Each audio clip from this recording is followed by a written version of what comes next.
G'day time, my fuzzy ice, and welcome to a quick review of The Sims Console Edition.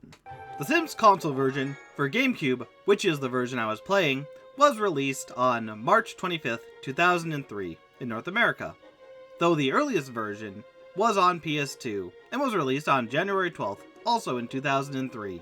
The console version of The Sims is the third game in the Sims series, following The Sims Online. The story is very simple, as you create a Sim who desires more from life, and starts in a house with your mother.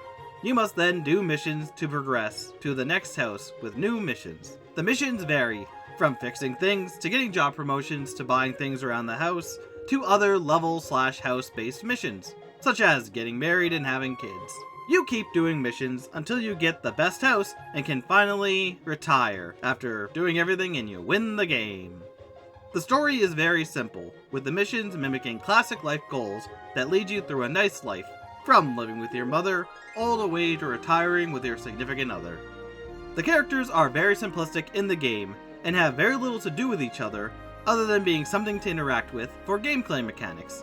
Each character has their own stats that give them somewhat different personalities, but it adds to basically nothing in the end, as they are there just to further your career / fill your social bar when needed.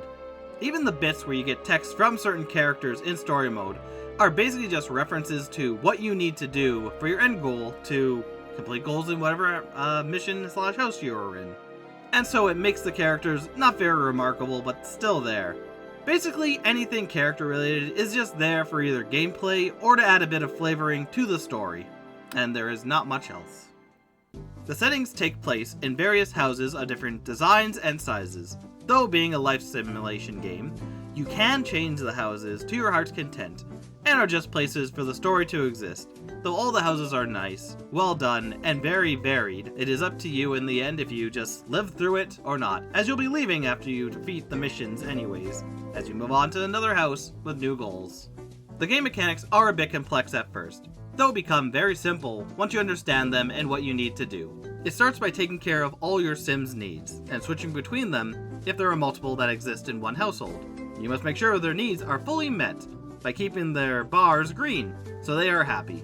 To do this, you must eat food to keep hunger full. To keep your hygiene up, you must take a shower or clean yourself in various other ways. To stay at high energy, you just need to sleep or nap for the best results. For the social meter, you just need to interact with any other Sim and talk to them, joke with them, comfort them, or any other things in order to get the meter full. Comfort is simple, as your Sim just needs to sit or lay down, which will happen during various other tasks like eating or sleeping, or using the washroom. Speaking of which, your bladder is made green by simply just using any toilets that you find. Fun can be fulfilled by doing many fun activities, such as watching TV, reading a book, playing with things, and many others.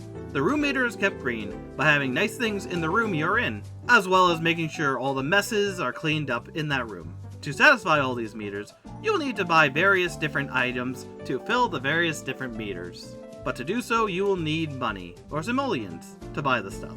And to get the simoleons, you will need to get a job. There are a variety of jobs for your Sim to choose, and depending on the job you take, will require you to improve various different skills, as well as have a certain amount of friends for certain levels of that job to get promoted.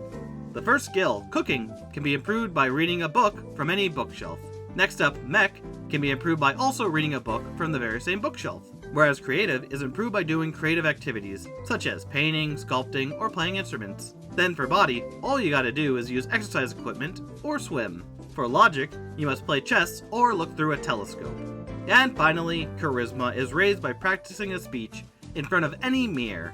These skills also help in some non-job areas, like the cooking skill helps you to make your cooking more fulfilling for the meter. And mech allows you to fix things faster that break. With the simoleons you get from your job, you can build your own house and fill it with all the things your little heart desires. Like I said, all of that sounds complicated, but in the end it is very well managed and very easy to do. It just takes time. Time is all you have.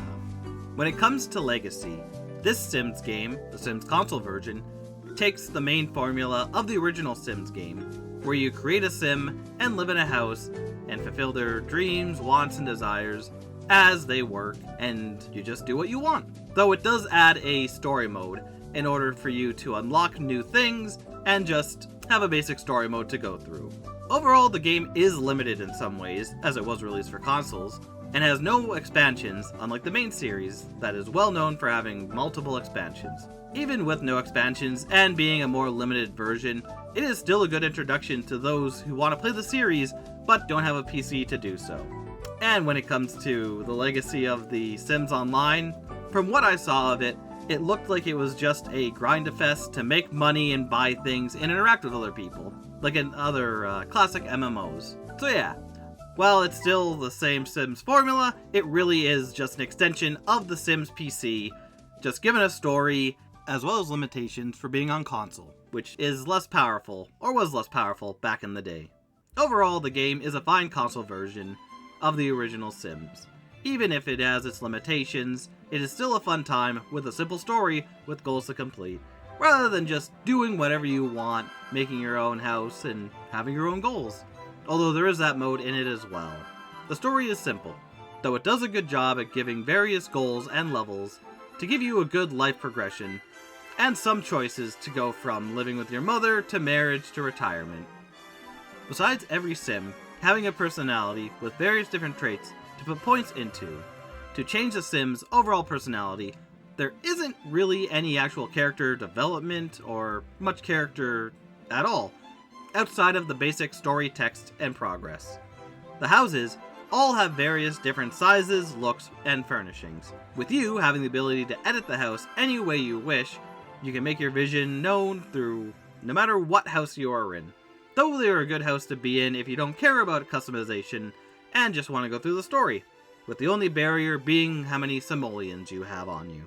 All of this comes together to make a good casual life simulation experience, with a good story and easy gameplay to have hours or endless fun with. Sadly, the game was only available on PS2, Xbox, and GameCube, and has not been re-released or remade. So if you want to give it a try yourself, you'll have to hunt down one of these old versions. But either way, thank you my brothers for watching, and I will see you next anytime. Take care.